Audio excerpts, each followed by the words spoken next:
Déjà, je souhaitais remercier bien évidemment Michel Autombre et toute l'équipe du CRDP pour l'organisation de ce colloque qui montre aussi la force du réseau CEREN et sa capacité à pouvoir mettre en place ce type de rencontre. Et je pense que là aussi, c'est aussi la spécificité du réseau CEREN grâce à son maillage territorial et à l'ensemble des CRDP, CDDP, qui nous permet là aussi d'être une véritable force dans le domaine de la e-éducation. Et je pense que là-dessus, le réseau CRN-CNDP a plusieurs atouts pour permettre de relever un certain nombre de défis qui nous sont offerts aujourd'hui. L'atout d'avoir un savoir-faire d'éditeur dans un environnement où la multiplicité des ressources est une réalité, où l'infobésité est une nouveauté, et en tout cas où il nous faut aujourd'hui aussi permettre de rendre identifiable un certain nombre de contenus compte tenu de la multiplicité des supports de diffusion. Il y a aussi le fait que le CRN-CNDP, à travers les CRDP, a su aussi très tôt se poser la question des usages en créant entre autres dès 2003 une agence des usages qui était une vraie nouveauté, puisqu'en 2003 il n'y avait pas grand monde qui parlait d'usage, et donc avec bien évidemment en lien avec la DGESCO, avec l'inspection générale, et toutes ces questions autour de l'agence des usages et comment on est amené aussi à pouvoir utiliser le maillage territorial pour faire remonter ces retours d'usage est aussi un élément clé du réseau. Et un autre atout aussi pour le réseau CEREN, c'est aussi la capacité de pouvoir avoir des professionnels de la pédagogie et aussi des professionnels des nouveaux supports de diffusion. Et bien c'est ces liens-là aussi qu'il nous faut repenser, qu'il nous faut créer. En tout cas, c'est aussi l'identification de nouveaux métiers dans le domaine de l'éducation et de la pédagogie. Et nous efforçons tous les jours de pouvoir établir ou en tout cas définir des nouvelles compétences. Alors,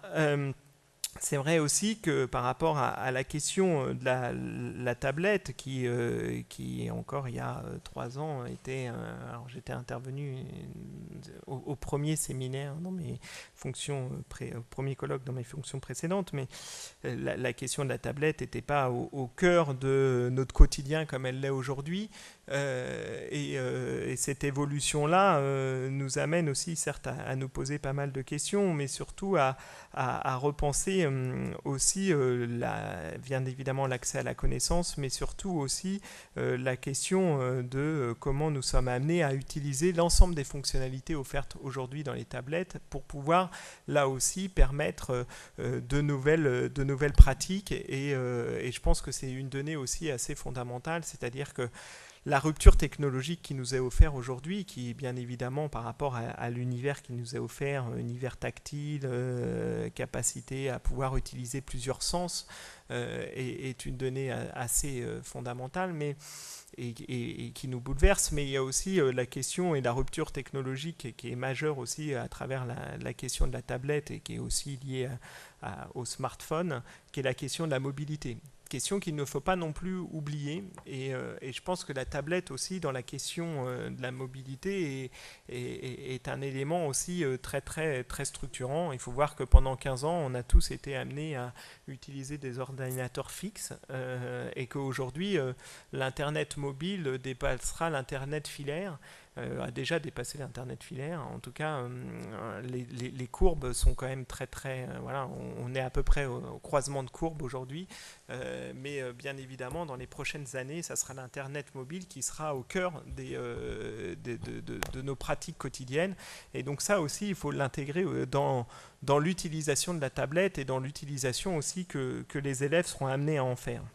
Alors, il y a aussi concernant la question de la tablette. Alors, Jean-Michel Blanquer rappelait l'étude qui a été publiée entre autres dans le Time Magazine ces derniers jours sur justement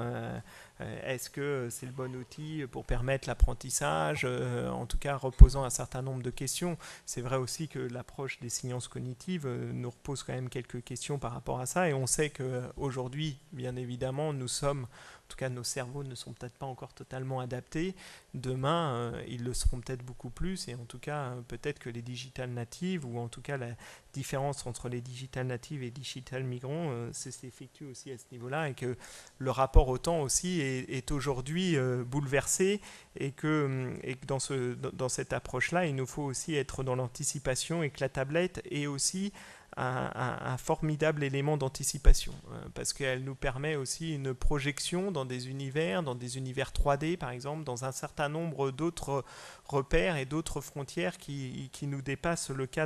qui dépassent le cadre traditionnel. Alors après, la question de la tablette, elle repose aussi sur comment on va permettre de répondre à l'individualisation des parcours. C'est-à-dire qu'aujourd'hui, à partir du moment où on est dans la question de l'individualisation des équipements, comment on sera amené aussi à se poser la question de l'individualisation des parcours, et de se dire que demain, chacun des élèves dans une classe aura sa tablette, et qu'on sera en capacité aussi de pouvoir lui offrir un parcours dédié par rapport à ce qu'il est en train de pouvoir suivre dans son approche magistrale, dans l'approche du cours magistral, ou en tout cas identique pour tout le monde. Il aura aussi cette capacité à avoir vraiment des contenus qui lui seront adaptés en suivant là aussi où il en sera dans ses apprentissages. Et donc cette question-là, qui est aujourd'hui, qui touche aussi d'autres domaines, parce que je vais faire une analogie, qui est un domaine que j'ai déjà étudié dans d'autres fonctions, qui est par exemple la question de la télévision connectée. Tout le monde a entendu parler que demain, bien évidemment, la télévision allait être connectée, et qu'on allait pouvoir avoir accès à un certain nombre de contenus avec son écran de télévision. La question, elle réside aussi dans cette capacité à pouvoir synchroniser une télévision par rapport à une tablette. Quand vous allez être amené à regarder un programme, on sera amené, en fonction de qui vous êtes, parce que vous serez identifié sur votre tablette, à offrir des contenus qui seront spécifiques en fonction de contenus que vous serez amené à offrir. Et donc l'analogie avec le tableau blanc est je pense aussi une réflexion que nous devons mener aujourd'hui, et je pense que c'est aussi ces outils-là qui doivent nous permettre de pouvoir là aussi repenser toute cette logique des parcours, bien évidemment, sans oublier l'enseignant qui doit là aussi avoir la capacité à pouvoir offrir une synthèse, ou en tout cas avoir la synthèse de ces parcours individualisés. Et là, nous, entre autres, nous sommes en train de réfléchir sur des dispositifs aujourd'hui pour imaginer des parcours individualisés, mais aussi des consoles spécifiques enseignants, pour justement là aussi être amené à travailler avec chacun des élèves, et avec chacune des pratiques développées par les élèves.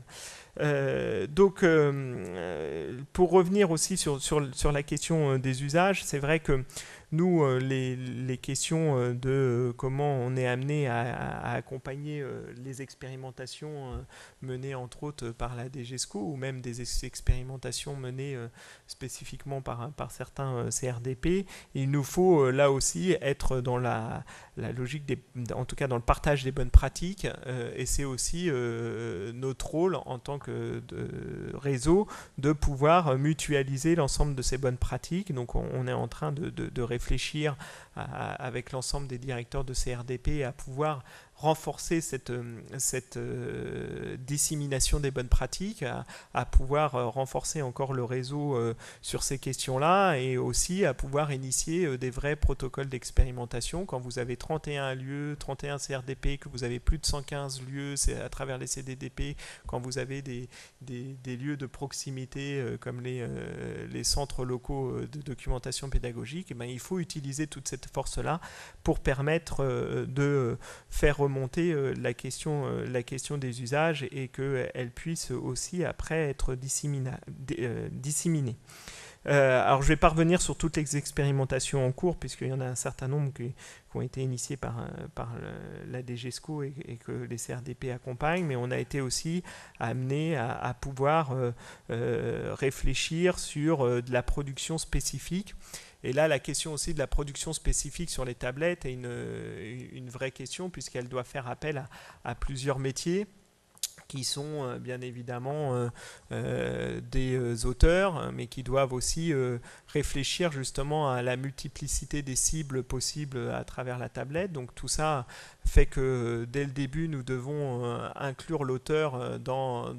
l'écriture même de ses contenus. Donc on est dans l'approche là plutôt de ce qu'on appelle aujourd'hui le transmédia, qui va nous permettre là aussi, dès le début de la création, dès le début du processus créatif, et de pouvoir intégrer aussi la déclinaison sur ces nouveaux supports et d'imaginer l'édition multi-support. Donc ça, c'est aussi une dimension très très importante à intégrer. Bien évidemment, les questions de développement, les questions de graphisme, d'ergonomie. Et c'est vrai que là, entre autres, on a quelques expérimentations sur le CRDP de Caen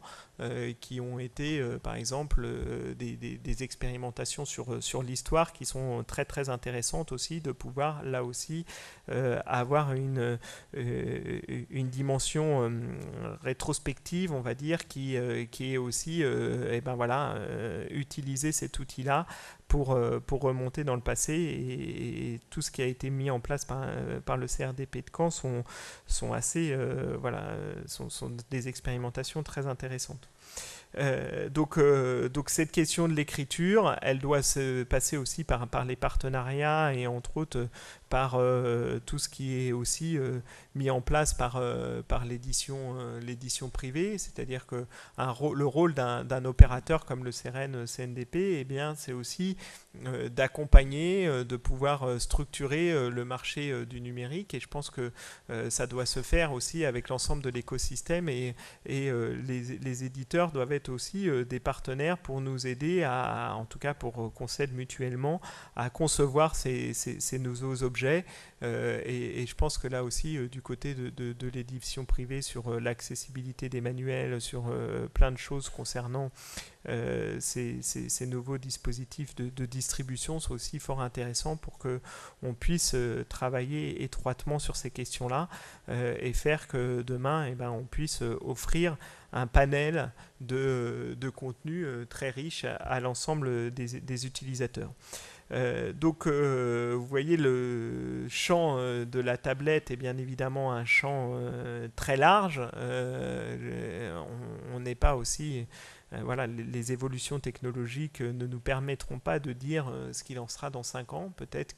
parce qu'il y a 5 ans, on ne pensait pas que la tablette allait avoir le poids qu'elle a aujourd'hui.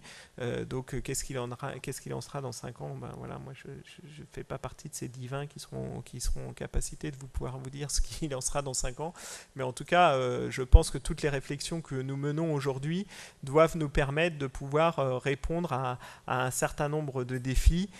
qui, bien évidemment, même avec une évolution des technologies, nous permettront aussi de nous adapter. Et il ne faut pas oublier que ce n'est pas la technologie le point central, hein. C'est bien évidemment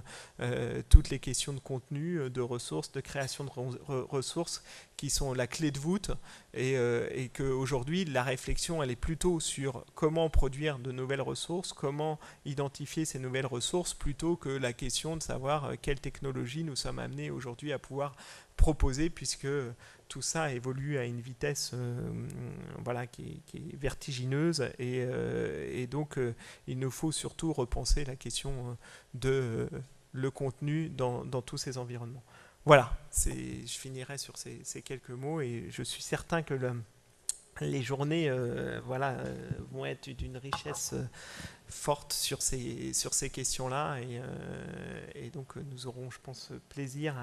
à pouvoir échanger sur tous ces points.